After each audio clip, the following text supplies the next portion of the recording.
We're going to get started, and I'm excited to be going through this with you. As I shared, top performing bud tenders are made. They don't just pop in out of thin air. They don't just happen by circumstance. They require effort on our part to develop them into top performing bud tenders. And that's what we're going to talk about today. I'm Offenbonger. I'm glad to be with you. Happy Thursday. I'm going to do my best to give you some information you can use right away so you have top performing bud tenders in your stores. I want to start with a basic concept. That's this. If you look at the average basket size in your store and you can compare that with your top selling bud tender, there's a gap there. And generally in most stores that I'm with, that gap's 20% or more. Now, if you think about it, your top selling bud tender, they get the same customers as everybody else. They have the same products. They have the same specials. They have exactly the same as every other bud tender in your store. They're just doing something different with those customers that your other bud tenders aren't. And that difference in basket size between the store average and your top seller, that's a golden opportunity for you. That's people that are already coming through your door that you have a wonderful opportunity to turn into higher tickets, higher basket size. And that's part of why we're talking about what does it take to get this top selling bud tender. The first thing I'm going to talk about is having a winning environment. Years ago, there was a presidential candidate that was a famous business person, was the first one. His name was Ross Perot. And one of his famous sayings was, "It's hard to be an eagle when you run with the turkeys." And the point being, the environment that people are in really dictate a lot of how well they're going to perform for you. There are certain things to create an environment that I want to emphasize to you so that you have the kind of environment for high achievers. One, communicate the vision and goals for your business. What directions are you wanting to go in? How are you planning on getting there? Let them know the big picture of what you're trying to accomplish and how they fit. Number two, for having a winning environment is a training environment. People that are learning and developing new skills are constantly being challenged. Challenging environments in positive ways promote growth. That's what you want within your dispensary. You want people that are there that are committed to becoming better, and you want to help create that environment by encouraging it. Next point that helps with creating a good environment is giving them some autonomy to make some decisions. I was in a dispensary 3 weeks ago, and those people aren't allowed to go to the bathroom, and I'm exaggerating a little bit, but they can't make decisions on anything at all, at basic stuff that you would consider them as bud tenders to be able to solve. That's not productive. That doesn't make them feel connected. Give your team opportunities to be involved in decision-making. Give them some autonomy to perform. Give them the ability to interact in ways that make them feel proud to represent themselves and your organization. You know, recognition and rewards in a positive environment are really important. Retail can be challenging. Being a bud tender can be challenging, especially as we're going to be coming up towards a busy period of time with 420. You want to make sure that your bud tenders feel welcome when they report to work, that they feel valued for what they do, that you're recognizing their good accomplishments, not only things that need to be improved. All of that helps create a culture and environment that really fosters high achievement. Now, I'm not telling you to gloss over performance issues. We'll talk about that in a minute. But what I am talking about is making people feel genuinely excited and welcome when they come to work. Make them feel important and valued because they are. Your business depends upon their performance and what they do. It's important as well that you have goals and that you provide feedback towards their progress on goals.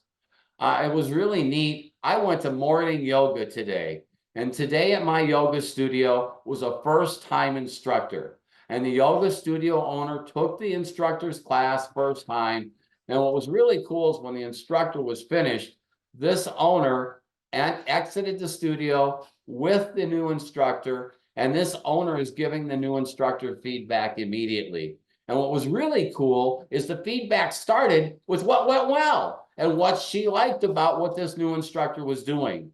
That's a great environment. You want to be providing feedback to your team constantly. and you want to be providing positive feedback and reinforcing positive behaviors when you see them happening. That's part of creating a great culture and a great environment for you to have top performing bud tenders. It's important as well that they understand that there's a proper balance between work and life. And running a dispensary, it's important that your people understand that that you provide an environment that gives them a great chance to have a great career and to succeed at work so that they can have a great life.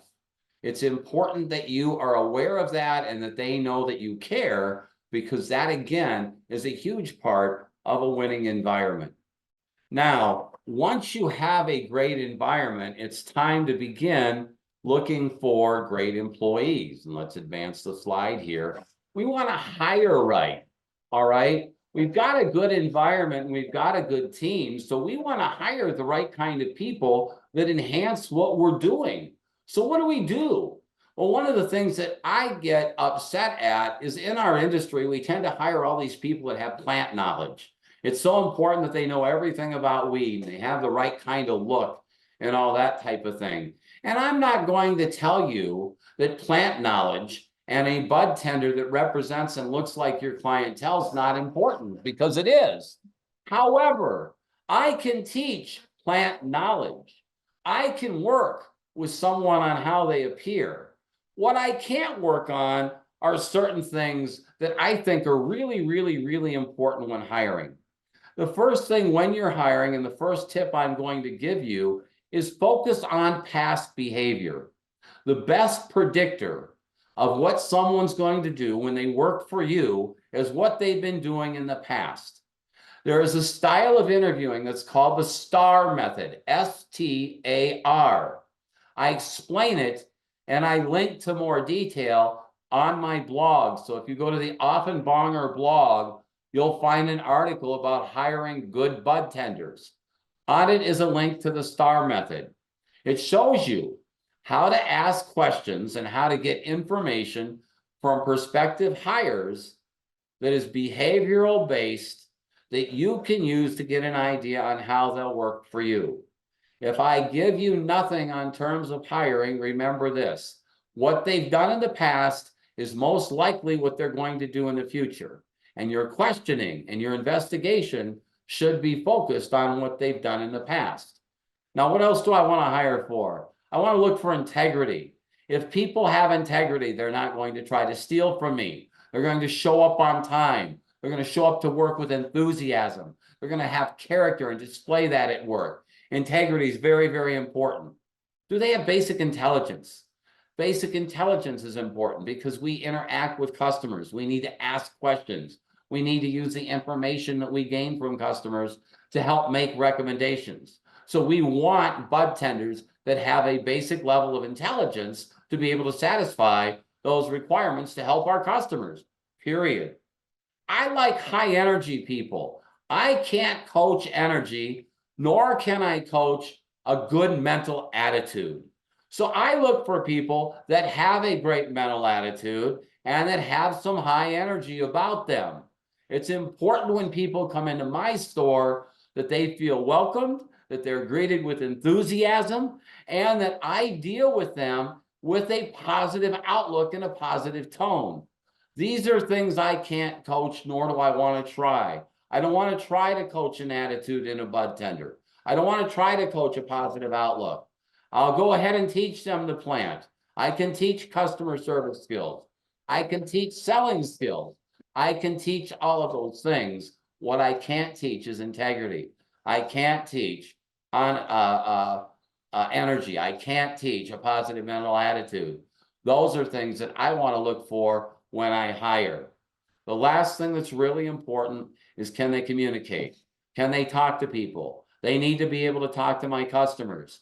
So when I'm hiring, they need to be able to interact and talk with me in a good manner. If they're not going to be able to do that during the interviewing process, don't believe they're going to do that out on the sales floor in your dispensary, because it's not going to happen.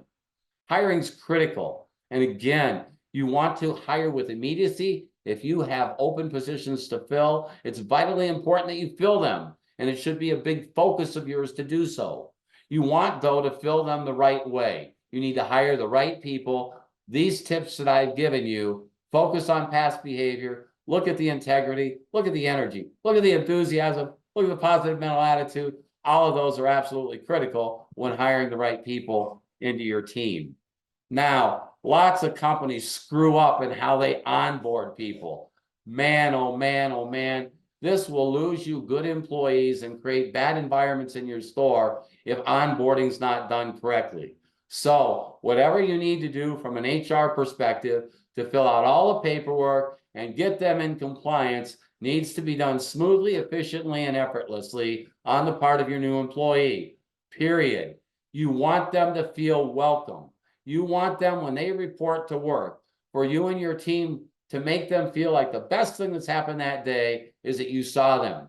They're not a nuisance. And a lot of managers treat new employees as a nuisance and as an afterthought. And it makes absolutely no sense. You want that new budtender to become as productive as possible, as quickly as possible, right? That's our goal with every one of us. That's what we want to do. I see some comments in the chats. I'm going to get to them in just a second, okay? So, enthusiastic onboarding, really, really, really important. Now, what are some tips to make sure I do that the right way? First and foremost is I want to have a plan on how I'm going to bring new people into my company, period. I need to communicate what I'm doing with the new employee so that the rest of my team members know that as well. When I do that, I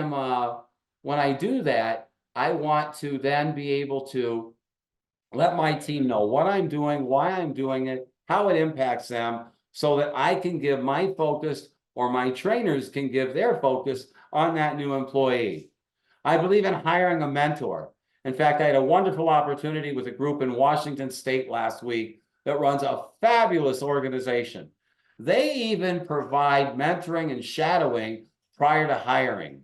And what mentoring and shadowing is where you assign them with an experienced, seasoned employee to assist in the orientation and the training with that new person into your dispensary. It's a great tool if it's done the right way. I believe it absolutely important.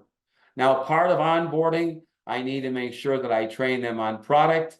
I need to make sure I train them on the plant.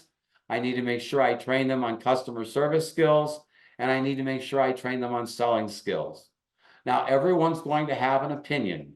And right now, I don't need you to start firing darts at me because I'm going to say something a little controversial, but I believe customer service and selling skills to be the most important things that I need to train them on, period.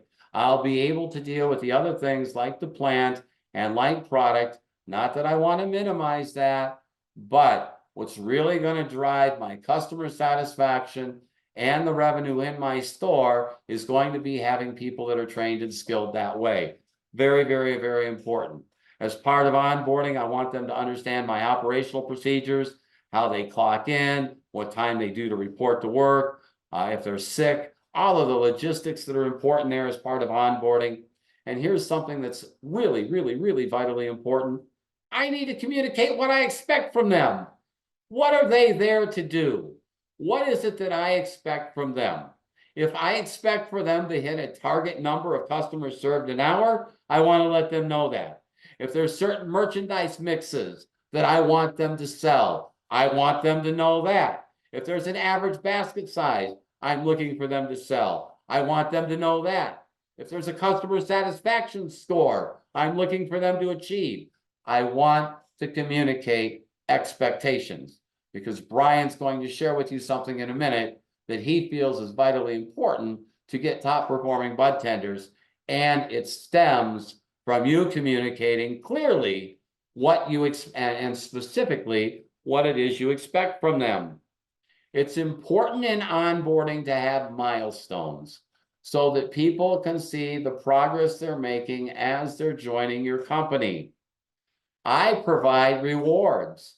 I like, once they've achieved certain levels, I like to give them some sort of an acknowledgement. It may be a verbal pat on the back, that a boy type of thing, may take them to lunch. I may give them some samples that vendors have given me, but I have milestones in my onboarding. I want to reward them with that. And of course, I want to encourage them to provide continual feedback. I want them to feel comfortable asking questions, and I want to do the same. This onboarding process is critical. If you start them off the right way, your odds of having a top performing bud tender are significantly better. A good start done correctly is going to save you from trying to uncorrect bad habits. So it's critical. It's vitally important that you and your entire organization devote your attention to onboarding those people the right way. Now we've enthusiastically onboarded them. We've got them excited. They're there. We've talked about defining our expectations, what it is we really expect from them. We do that in certain areas. You know what's important to you in your business. What my suggestion to you is give them specific, measurable expectations that they know that you have of them. You'll be better off when you do that. Now it's time to train. And we want to train our people so that they perform at a high level. And I can't emphasize enough the importance of education and training. Now, if you look at the flywheel that you see here, there are really 6 big stages that customers go through when they come in our stores. 6 big ones. We greet them, and then we work on the flywheel from left to right. Where's my mouse? There we go. We work on the flywheel from left to right. From top to bottom. We greet them. We then go through this process of questioning so we understand what it is they need. We show them product. We discuss product. We kind of present and close. We ask for some add-ons. And then we make sure that they come back and see us again. Those are 6 steps that we need to make sure that our bud tenders are really, really good at. All right. Now, a couple of tips when it comes to training. First and foremost, store managers and whoever's mentoring and your shift leaders, they set the example. I don't care what you say. What you do is what people will pick up on. They will pick up and watch what your other bud tenders are doing, and they will watch your behavior. So you can kind of throw what you say a little bit out the window. And if any of you have children, you'll know exactly what I'm telling you. Your kids watch what you do. They don't pay attention to what you say. Your employees will do the same thing. So you want to be very, very good about setting the example, period. Next, you want to make sure that you use interactive training materials. There are things like Seed Talent that provides platforms for you to learn product online. There's online sales training schools like what I offer. We offer at the Budtender Sales Institute from Offenbonger, where we put people in your bud tenders through these 6 steps in a comprehensive way so that they know what they're doing and they can serve customers with high levels of satisfaction as well as high basket sizes. It's really important that they know those things. When you're training, role playing is a good thing. You don't want your bud tenders practicing in front of customers. I don't know what kind of coaching you do. I don't know what kind of education that you have in play. But what I recommend with new bud tenders, that you do role playing, that you role play them greeting a customer. You do a role play where they're suggesting a product to a customer. You do a role play where a customer comes in and wasn't quite happy with the strain they bought. How do they handle that? Common situations that happen inside your store, those are things you want to make sure your bud tenders are prepared to handle. And a pro does not practice when the game is being played. A pro practices prior to the game starting. Make sense? Simple, right? Okay. Role playing is a great thing. It's really, really important. Now, when you're doing training, you can't just train and be done. Training in my world is an ongoing thing. Even professional athletes, the cream of the crop, Olympic level athletes, NFL football players, no matter how long they've been playing the game, every year they go back to spring training. Every year, every single one of them. You want to take that kind of attitude in how you're training your team to have these top performing bud tenders. People need skill reinforcement, period. And the more you can provide that for them, the better off you're going to be. This is the URL if you want to learn more about the Budtender Sales Institute, what we do and how we train. You can find that there. It is on our website at offenbonger.com. Now, you are bringing these people in and you've got a team. And I shared with you earlier, it's important that everybody clearly understands what your expectations are. Equally important, in fact, equally important is you've got to inspect stuff. It's not enough to tell people this is what I expect from you. You need to inspect to make sure it's happening, period. Okay? An expectation without inspection is simply a wish. An expectation with inspection is a reality. Let me promise you something.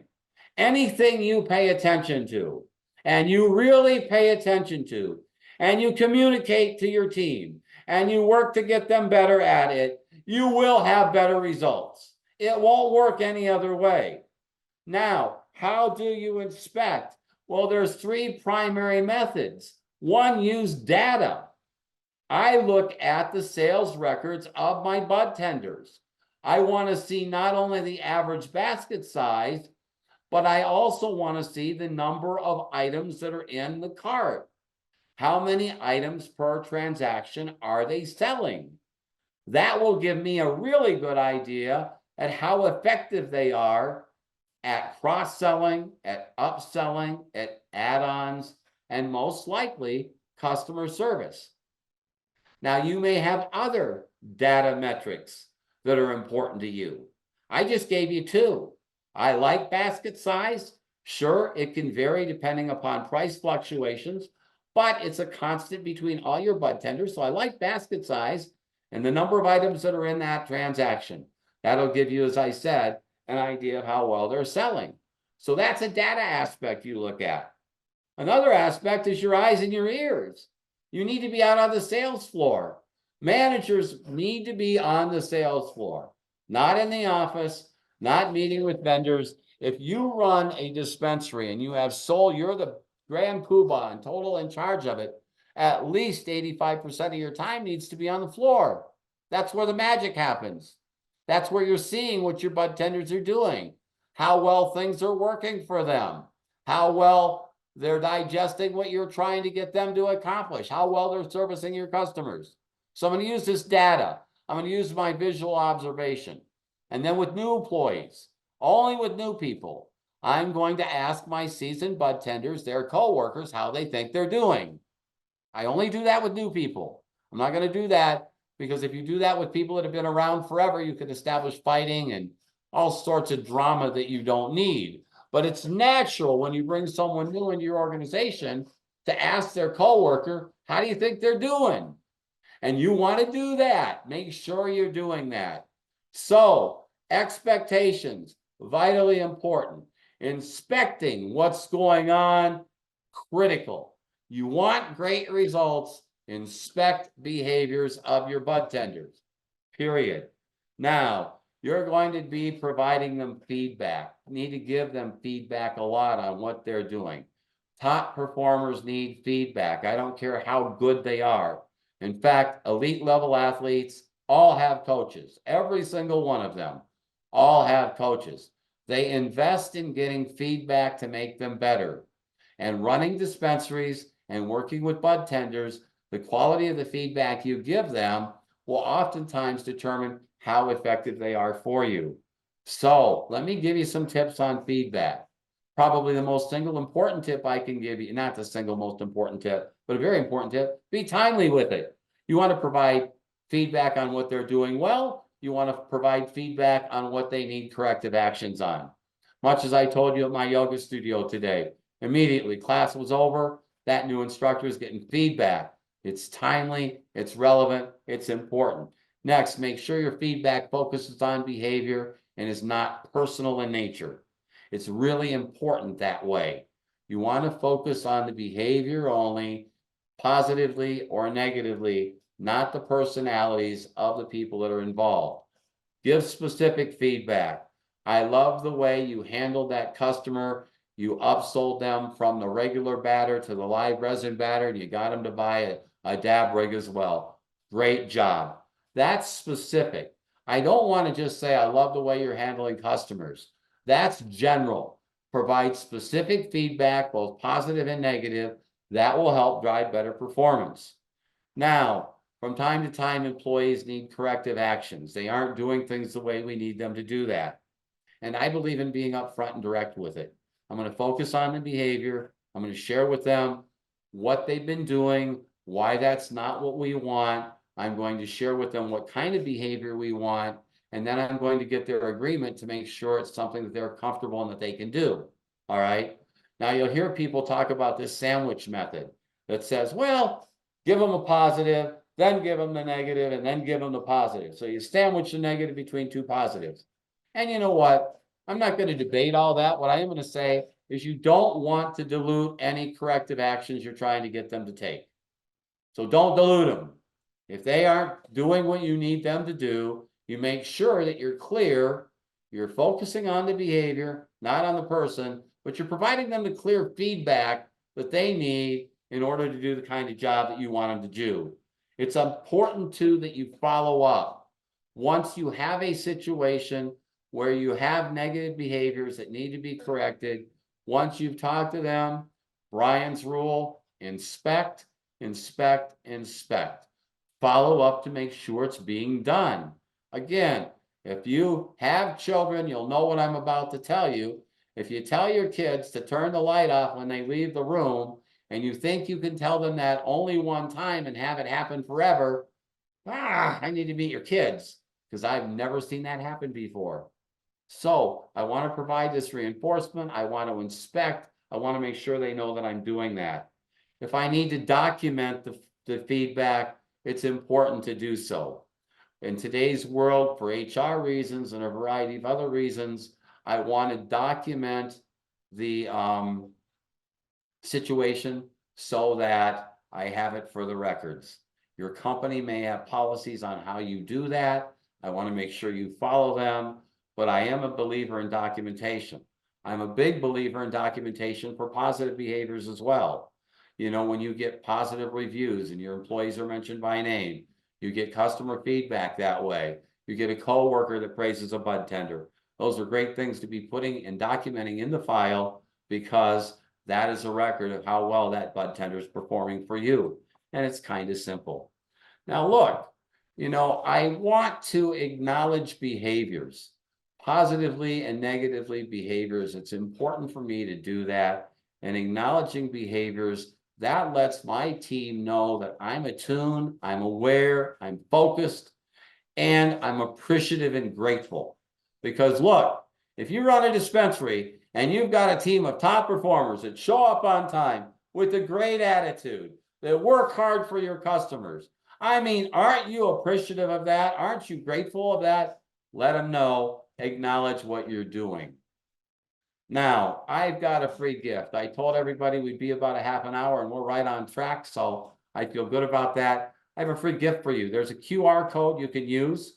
I will be sending out a video replay of this. I will also be sending out these QR codes, but we put together a budtender's guide to upselling and cross-selling. It will help you work with your budtenders on how to do these things. Very, very useful prior to 420.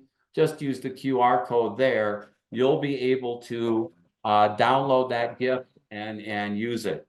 As I said, if you would like more sales training and customer service training for your budtenders, go to my website at offenbonger.com. Look under the Budtender Sales Institute. You'll see information about our program, all the details, all the investments that are required, everything that's about it. I'm also happy to answer any of your questions about the program itself, the training program, or any of the contents of this particular webinar. I'm going to give you my contact info in just a second. I also want to invite you on April 3rd. I'm going to be doing a webinar with Lisa Williams. Lisa's the CEO of the Toke Agency. And we're going to be doing a webinar on how to sell more to existing customers, the people that come through your door. And again, you're going to have 420 coming up. Man, we have loads and loads and loads of great tips for you to sell more to the people that are coming through the store and what you can do to capitalize that on 420. I'm really excited about it. Lisa and I have been working our rear ends off to put great content. That is on April 3rd. It's at 2 p.m. Eastern. You can use this particular QR code to register for that webinar. And when we send the replay, I'm going to make sure you have access and the information to that as well, because we'd sure like you to attend. It's all about how you can sell more to existing customers. My contact information's on the screen. Feel free, email me, give me a call if I can answer questions for you about this particular material. If you feel I have some insight that I could help you with your dispensary, or if you'd like more information about sales training and customer service training for your bud tenders, I'd be happy to provide it. I'm very grateful for the time everybody spent with me today. I have looked in the chat and I think I'm up to date on all the questions, and we appreciate the love for Southern California for sure. Anybody else have any questions they'd like to ask of me before we call this a day? Again, if you do, and you would like anything at all, there is my email. Please feel free to email me and reach out to me. I hope you'll join me on April 3rd. Myself and Lisa Williams have got a lot of great content on how you can sell more to your existing customers. Thanks for your time today. I'm glad you were here. Now go out and sell something. Have a great day. Bye now.